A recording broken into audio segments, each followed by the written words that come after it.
Olá novamente, alunos do sexto ano. Vamos continuar com a nossa segunda aula e nesse momento agora nós faremos a correção dos exercícios para finalizarmos aí o nosso livro, né? Relembrando aquilo que nós estudamos ao longo dessas 4 unidades, né? Com base nos conteúdos apreendidos, responda às questões a seguir. Por que os caçadores-coletores que viviam da caça, pesca e coleta de frutos levavam uma vida nômade? Então isso aí foi uma das primeiras matérias que nós estudamos lá nos povos, né, nos pré-históricos.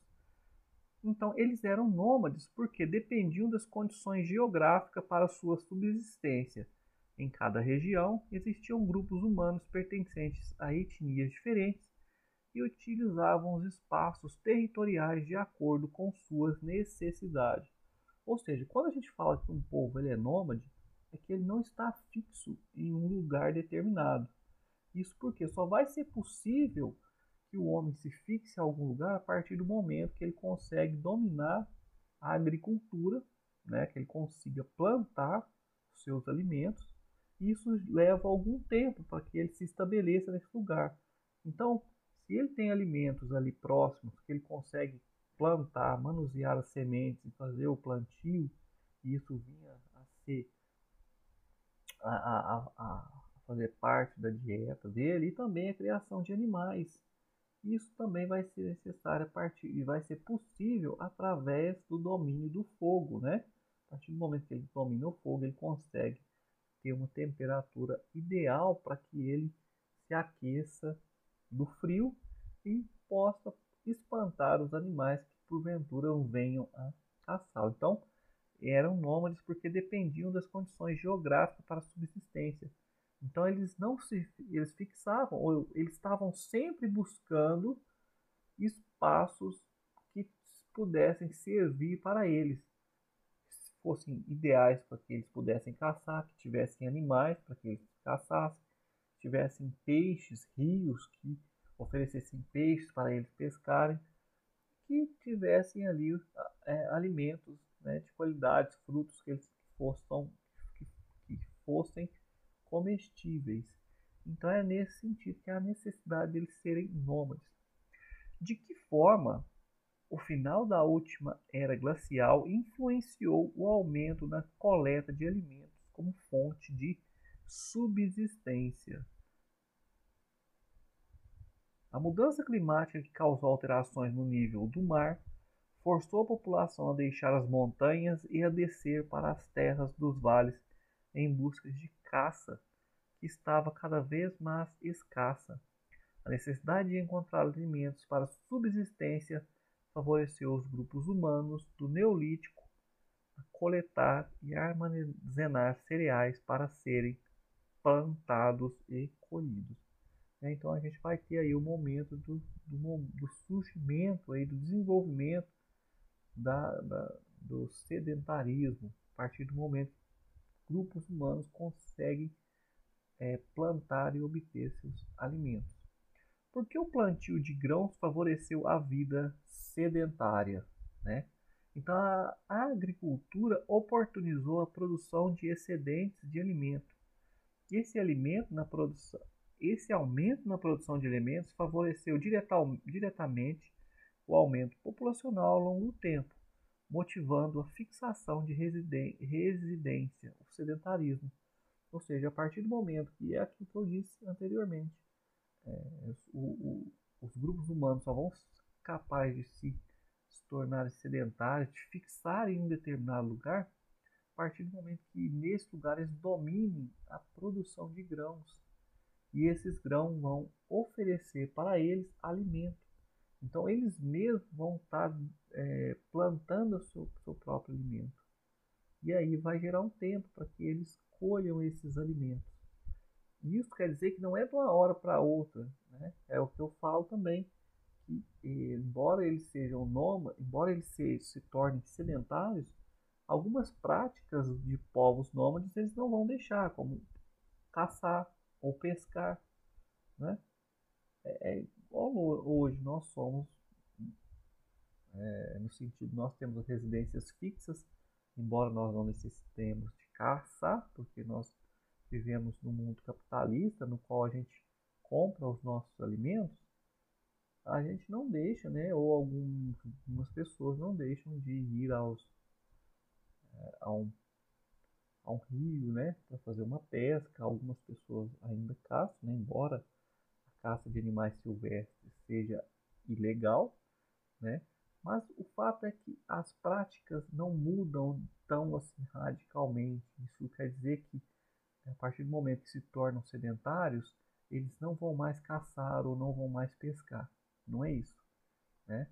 Então, há uma forma de obter alimentos através da agricultura, através da plantação, através do plantio, mas não há uma abolição, um fim, né, da pesca e da caça.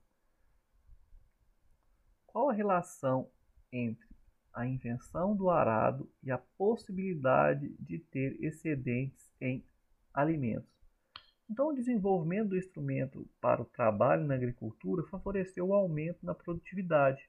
Por isso, a criação do arado está relacionada à possibilidade de ter excedentes de alimento. Com o passar do tempo, as aldeias cresceram, favorecendo os agricultores na realização de troca de sua produção agrícola excedente por ferramentas, utensílios e outros produtos de interesse para o próprio uso. Então, a partir do momento que se desenvolve o arado, vai aumentar a possibilidade. Então, o que nós temos, né? O desenvolvimento do instrumento para o trabalho na agricultura favoreceu o aumento da produtividade. Por isso, a criação do arado está relacionada à possibilidade de excedente de alimento. Então, a partir do momento que se obtém ferramentas, utiliza-se novas ferramentas, novas técnicas de plantio, vai gerar o quê? Um excedente na produção. E esse excedente, nesse princípio, a gente tem como característica principal a cultura de subsistência, ou seja, o plantio para a própria existência do grupo. A partir do momento que começa a ter excedentes, a população ela pode aumentar e pode começar a haver intercâmbios entre grupos, né? Se um determinado grupo planta um determinado alimento e ele está excedendo, ele pode trocar com outro grupo que tem outro tipo de alimento sendo produzido, né? Então é nesse sentido que isso vai favorecer tanto o crescimento das aldeias, o aumento populacional, né? Nesse sentido que a utilização desses utensílios, dessas ferramentas vão estar aí favorecendo o crescimento da população. Qual a relação entre a vida sedentária e o desenvolvimento da cerâmica? A vida sedentária permitiu o aprimoramento das técnicas da fabricação das cerâmicas modeladas à mão. Os grupos humanos descobriram que, quando colocadas na fogueira, elas tinham maior durabilidade. Assim, as pessoas poderiam armazenar alimentos e transportar alimentos ou líquidos. Então, a vida sedentária, o fato de eles estarem fixados em determinado lugar, possibilitou a eles, a partir do momento que eles têm uma vida organizada, no sentido de ter momentos para plantar, ter esse longo período para esperar para colher, né? E isso, eles estarem ali fixos a um determinado lugar, possibilitou a eles desenvolver as técnicas necessárias para a produção da cerâmica. E a cerâmica sendo cada vez mais sendo utilizadas no dia a dia, né? Seja para transportar água, para preservar a água, para preservar alimentos. A gente estudou aí como as cerâmicas foram utilizadas até para questões fúnebres, né? Para questões aí de rituais fúnebres. Na questão 6, a gente tem explique a diferença entre o modo de vida nômade e o modo de vida sedentário, né? Então, os nômades precisavam mudar constantemente, pois viviam da coleta e caça de animais. Quando esses recursos naturais começavam a faltar, procurava outra região que os suprissem. Ou seja, basicamente o nômade é aquele grupo que ele está sempre buscando o melhor lugar para fornecer alimentos, seja pela caça de animais, pela pesca ou pela coleta, né, de frutos. Então é isso que vai determinar que eles são nômades, eles não fixam num lugar. Então as condições geográficas, as condições climáticas que vão favorecer, que vão ser decisivos para que eles determinem que ali seja o lugar para eles caçarem, para eles coletarem, para eles subsistir naquele determinado momento. A partir do momento que esses recursos chegam ao fim, é a necessidade aí de buscar um novo lugar que possa aí ter esses alimentos, né? Possam oferecer a eles esses alimentos.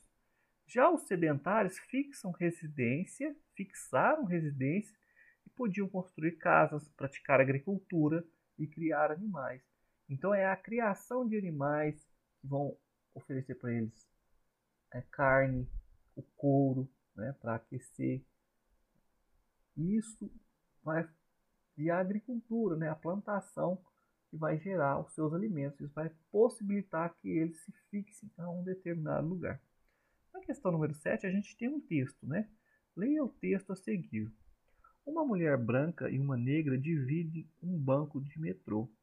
A negra tem o cabelo crespo, solto, estilo Black Power. A branca repara, acha curioso e pede para tocar nas madeixas. A alguns metros dali, um negro vestido uma blusa com capuz caminha pela avenida ao som do rapper Emicida. Um homem de negócios de terno e ao celular atravessa a rua quando o vê. Um idoso internado num hospital do outro lado da cidade reclama com uma negra vestida de branco sobre a demora da médica, sem saber que está falando com a própria. Na televisão, um programa humorístico tem um personagem chamado africano que emite sons guturais e se comporta como uma besta. O que todas essas situações têm em comum são casos cotidianos de racismo que passam despercebidos pelas pessoas. Então, o texto relata várias situações do cotidiano nas quais podemos identificar elementos que apontam para o preconceito e o racismo. Você acredita que essas situações realmente passam despercebidas? Dê sua opinião e justifique-as. Então, pessoal, essa questão é uma questão pessoal. Eu quero que vocês produzam um texto, me enviem para que eu possa estar olhando, para que eu possa estar lendo. É importante que vocês discorram sobre como podemos aprender a olhar para o outro despidos de críticas e fatores físicos, religiosos, políticos, entre outros. Então é importante a gente pensar essas questões, né? Como que nossa sociedade ela ataca, ela não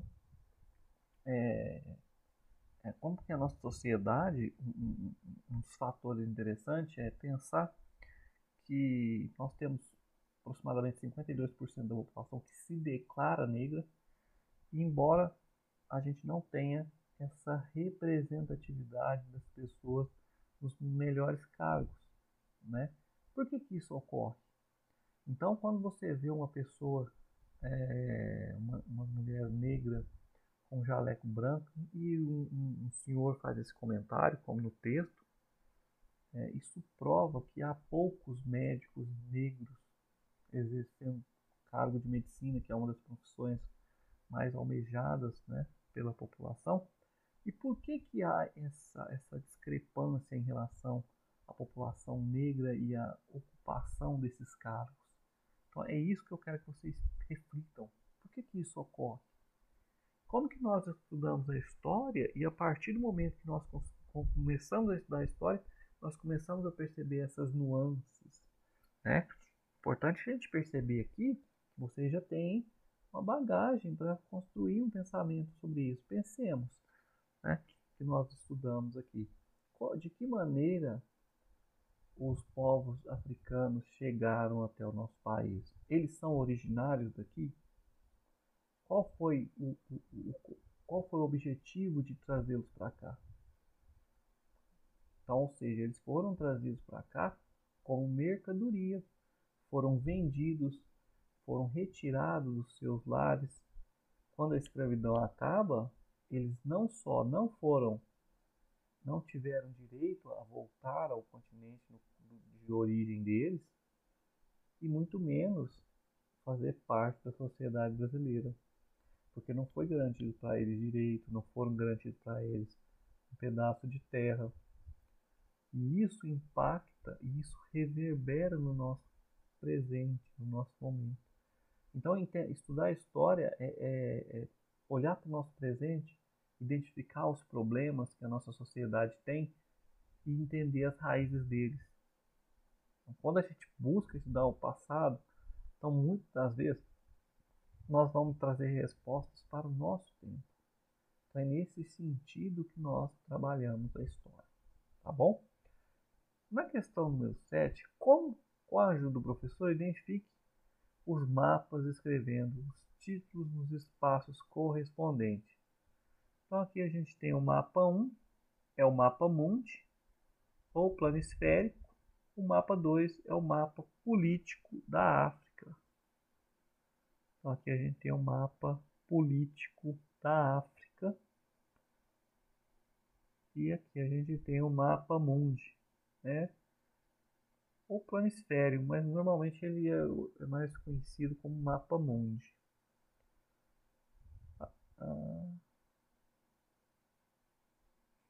Aqui a gente tem o que as cores indicam no mapa 2. São convenções internacionais seguidas por todos os países, permitindo que qualquer pessoa, independente de sua origem ou país, possa entender a representação gráfica de determinada região. As cores neste mapa do continente africano estão representadas a divisão política dos países. Então é por isso que aqui cada um vai ter uma cor, tá certo? E no mapa 1, localize o continente africano e pinte com a cor laranja. Então todo mundo sabe que esse aqui é o continente africano, né?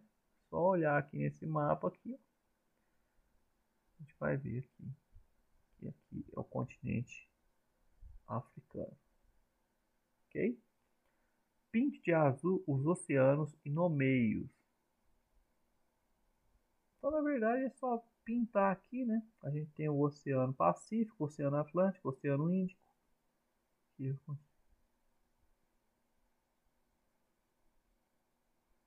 Pinte de verde o continente onde está localizado o Brasil. Então é aqui o continente americano, né? E faça uma legenda com as cores utilizadas no mapa. Então aí vocês vão fazer, né? O continente africano laranja, vocês vão colocar a letra, uma legenda, um quadradinho assim laranja, escrever o continente africano, uma legenda. E aí, de verde, continente americano, vocês façam essa legenda. Pessoal, então a gente encerra a aula aqui. Para a próxima aula, eu quero que vocês